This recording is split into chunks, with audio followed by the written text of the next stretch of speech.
Huawei Nepal presents iCity Award 2020 in association with Nepal Telecom and Genesis Solution.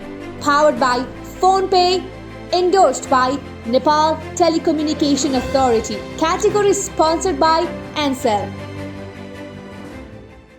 Jury mention ICT award कुनै विधामा प्रतिस्पर्धाबाट बाहिरै पनि उक्त प्रतिस्पर्धीले समाजमा पारेको सकारात्मक प्रभाव, प्रयोग र अभ्यासलाई प्रोत्साहन गर्ने गरी दिइने गरिन्छ। Innovation driven crisis response ICT award 2020 को प्रतिस्पर्धामा रहेको हाम्रो स्वास्थ्य एप तथा ड्यासबोर्ड प्लेटफर्मले यस वर्ष jury special mention ICT award 2020 प्राप्त गरेको छ। हाम्रो स्वास्थ्य एप स्वास्थ्य तथा जनसङ्ख्या मन्त्रालयको आधिकारिक एप तथा वेब ड्यासबोर्ड सिस्टम हो। टेक्नोलोजीलाई अहिले हामीले आत्मसात नगरेको भए हामी सर्वसाधारणसम्म पुग्नलाई गाह्रो हुन्थ्यो। अरू बेलाको महामारी जस्तो पनि होइन, अरू बेलाको स्वास्थ्य सेवा दिने जस्तो पनि होइन। बीचमा लकडाउन हुँदा मानिसहरूको आवत जावतलाई हामीले व्यवस्थित गर्नुपर्दा ती सबै कठिनाइ हुँदाखेरि पनि हामीले प्रविधिको प्रयोग गरेर सर्वसाधारणसम्म हरेक व्यक्तिसम्म पुग्नलाई हामीलाई सजिलो भएको हो। सर्वसाधारणहरूबाट पनि हामीले देख्दाखेरि, सञ्चार माध्यमहरूबाट पनि देख्दाखेरि आवश्यक सूचना, आवश्यक सन्देश, आवश्यक सामग्रीहरू पाउने प्लेटफर्महरू सजिलैसँग भयो। व्यक्तिलाई सम्पर्क गर्नुपर्ने अवस्थाहरू रहेन, स्वास्थ्य संस्थाहरूमै पनि गइराख्नुपर्ने अवस्थाहरू भएन। त्यसले एकदमै सहज बनाएको। हामीले समयानुकूल प्रविधिलाई भरमग्दुर प्रयोगमा ल्याउने प्रयासहरू चाहिँ गरेका थियौँ। त्यो एकदमै प्रभावकारी भएको हामीले ठानेका छौँ। नेपालमा कोभिड-19 को संक्रमण देखिए पश्चात सर्वसाधारणलाई जानकारी दिन र कोरोना संक्रमणको शंका निराकरण गर्न यो एप प्रयोगमा ल्याइएको हो। विभिन्न निजी कम्पनीहरूको सक्रियताबाट नेपाल सरकार स्वास्थ्य तथा जनसङ्ख्या मन्त्रालयले यो सिस्टम प्रयोगमा ल्याएको हो। हाम्रो स्वास्थ्यले स्वास्थ्यसँग सम्बन्धित विषयमा गलत जानकारी फैलिन नदिन तथा रोगहरूको बारेमा उचित जानकारी दिने काम गरिरहेको छ। कोभिडको महामारीको समयमा हाम्रो स्वास्थ्य एपले रोगबाट सक्रिय बिरामीहरूलाई डिजिटल उपकरणहरूको मद्दतले ट्रेसिङ गरेर उपचार गर्नलाई प्रोत्साहन गरिरहेको छ। यो एपले राष्ट्रिय तथा अन्तर्राष्ट्रिय स्तरमा कोभिड बिरामीको सही तथ्याङ्क तथा अपडेट प्रयोगकर्तालाई दिने गर्दछ। प्रयोगकर्ताको लक्षण कोभिडसँग मेल खाएमा स्वास्थ्य मन्त्रालयमा एपले तुरुन्तै जानकारी गराउने गर्दछ। डाक्टरलाई नभेटिकनै यो एपको माध्यमबाट स्वास्थ्यको अवस्था थाहा पाउन सकिन्छ।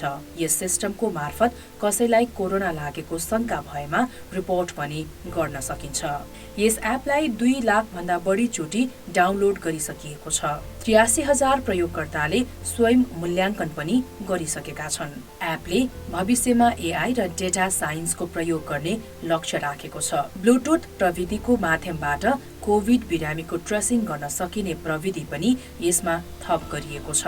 पछिल्लो समय प्लाज्मा डोनेट गर्नको लागि पनि यो प्लेटफर्मले सहयोग गरिरहेको छ।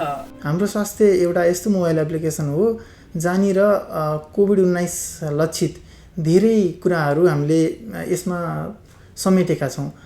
जस्तै कुरा गर्नु पर्दाखेरि हामीले यसमा एउटा स्वमूल्याङ्कन फारम भनेर पनि राखेका छौँ। त्यो स्वमूल्याङ्कन फारममा कस्तो हुन्छ भन्दाखेरि तपाईँले आफ्नो स्वास्थ्यको अवस्था आफ्नो मोबाइलमा एउटा फर्मको मार्फत इन्ट्री गरेर हामी माझ पुर्याउन सक्नुहुन्छ। अब त्यसलाई चाहिँ हामीले 3वटा क्याटेगोरीमा डिभाइड गरेको छौँ। एउटा भनेको risk category, high risk category, अर्को भनेको मोडरेट र अर्को भनेको लो रिस्क क्याटेगोरी। हाई रिस्कमा कस्तो हुन्छ भन्दाखेरि तपाईँलाई कोभिड-19 को सिम्टमहरू छ, 3वटा 4वटा सिम्टमहरू तपाईँसित म्याचिङ छ भने त्यसलाई चाहिँ हामीले एउटा हाई रिस्क जोनमा राखेको छौँ। त्यो हाई रिस्क जोनको आधारमा स्वास्थ्य तथा जनसङ्ख्या मन्त्रालयको एउटा असाइन गर्नुभएको डाक्टरहरू मार्फत तपाईँहरूलाई फोन सम्पर्क गरेर स्वास्थ्य सुविधाहरू दिइरहनु भएको छ। त्यही हाई रिस्कको क्याटेगोरीलाई अलिकति अलग ढङ्गबाट एउटा ब्लुटुथ ट्रेसिङ भन्ने एउटा फिचर पनि एड गरेको छौँ। जस्तै मलाई चाहिँ ज्वरो आइरहेको छ, मलाई खोकी लागिरहेको छ भन्ने बित्तिकै म एउटा हाई रिस्क जोनमा परेँ र मेरो नजिक चाहिँ हाम्रो स्वास्थ्य मोबाइल एप्लिकेसन डेभलप जसले इन्स्टल गर्नुभएको छ उहाँहरू मेरो नजिक आउनुभयो भने उहाँहरूलाई एउटा चाहिँ नोटिफिकेसन फाल्ने गर्छ यो एप्लिकेसनले। त्यसले के हुन्छ भन्दाखेरि म अलिकति सिम्टोमेटिक छु, सो तपाईँहरू चाहिँ नआइदिनु होला भनेर एउटा चाहिँ बस गर्छ, नोटिफिकेसन पठाउँछ। यसले गर्दाखेरि के भयो भन्दाखेरि मान्छेलाई सिम्टोमेटिक पेसेन्टको अगाडि जानु परेन। अनि अर्को फिचर कस्तो हुन्छ भन्दाखेरि म यदि कोभिड सङ्क्रमित हो होइन, मैले त्यो आफ्नो सिस्टममा राखिसकेको छु, हाम्रो स्वास्थ्यमा मैले मेरो नेम इन्ट्री गराइसकेको छु भने तपाईँहरू मेरो नजिक वरिपरि आउँदाखेरि पनि तपाईँले आफ्नो सतर्कता अपनाउन सक्नुहुनेछ। र अर्को भनेको हामीले यसमा चाहिँ दैनिक कोभिड-19 को सम्पूर्ण जानकारीहरू पनि अपलोड गर्ने गरेका छौँ।